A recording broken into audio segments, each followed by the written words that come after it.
सरसों का तेल लीजिए, उनको उसको हल्का सा गर्म करके और जो आपका एरिया अफेक्टेड है वहाँ पे उसको अप्लाई करिए। अगर आप इसको 40-50 दिन तक लेके जाते हैं, रेगुलर करते हैं, तो आप खुद देखोगे कि जो आपकी हैंड मूवमेंट रुकी हुई है या जो नंबनेस फील हो रही है बॉडी में, वो धीरे-धीरे करके कम हो जाएगी।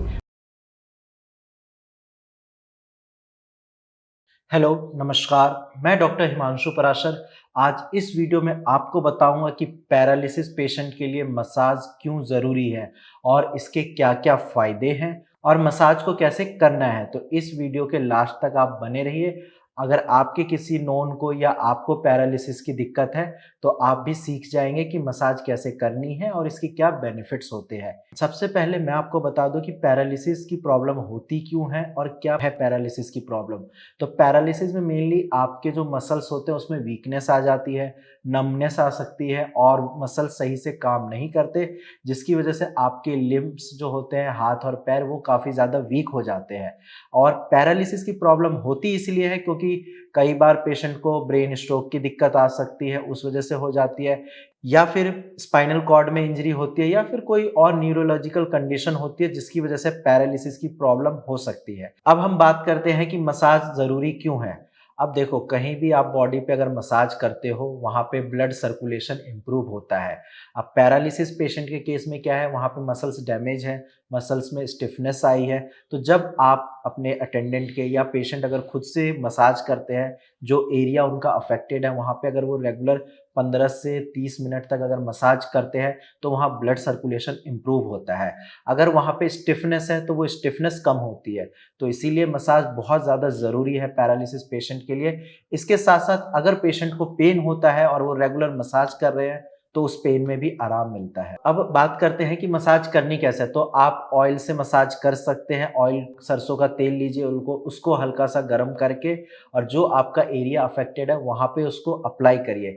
इसके अलावा अगर आपके हाथ या पैर में नमनेस है, वहाँ पे वीकनेस है, सेंसेशन फील नहीं हो रही, तो आप वहाँ पे अपने दूसरे हाथ से जो आपका सही है, वहाँ से अच्छे से आप मालिश करिए, मसाज करिए, उससे ब्लड सर्कुलेशन बढ़ेगा। अगर आपके चारों लिम्ब यानी कि दोनों हाथ, दोनों पैर अफेक्टेड है, तो आप अपने अटेंडेंट से बोलिए कि वो अच्छे से मसाज करे। तो आप खुद देखोगे, जब आप 1 महीने तक ये रेगुलर मसाज करोगे, आपको काफ़ी ज़्यादा इम्प्रूवमेंट फील होगी। आपकी जो वहाँ पे नमनेस की प्रॉब्लम है वो धीरे-धीरे करके कम हो जाएगी। तो ये सारी चीज़ें जो मैंने आपको मसाज के रिगार्डिंग बताई है, ये मैंने अपने ओपीडी पेशेंट पे ट्राई किया है और उनको काफ़ी ज़्यादा आराम मिला है। लेकिन एक चीज़ और है, इससे आपको लगातार करनी पड़ेगी। 10-15 दिन में आराम नहीं दिखेगा, लेकिन हाँ, अगर आप इसको 40-50 दिन तक लेके जाते हैं, रेगुलर करते हैं, तो आप खुद देखोगे कि जो आपकी हैंड मूवमेंट रुकी हुई है या जो नंबनेस फील हो रही है बॉडी में, वो धीरे-धीरे करके कम हो जाएगी। तो इसीलिए मसाज बहुत ज़्यादा ज़रूरी है और मसाज कभी भी आपको ज़्यादा प्रेशर से अप्लाई नहीं करना है। आप कोशिश करिए हल्के हाथों से ही करें, क्योंकि अगर ज़्यादा प्रेशर अप्लाई करोगे तो पैरालिसिस पेशेंट ऑलरेडी पेन में होता है और ज़्यादा पेन फील होगा। बाकी एक चीज़ मैं आपको बता दूँ कि massage is not a cure for paralysis patient.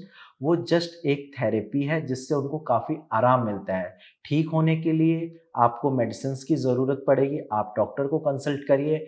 बाकी अगर आपके पास कोई टेस्ट रिपोर्ट है, सीटी स्कैन है या एमआरआई है ब्रेन का, तो आप डायरेक्ट मेरी टीम से बात कर सकते हैं। आप उनको अपनी रिपोर्ट शेयर करिए, नीचे दिए गए नंबर पे हम आपको काफ़ी अच्छे से गाइड कर देंगे। आज की वीडियो में इतना ही, धन्यवाद।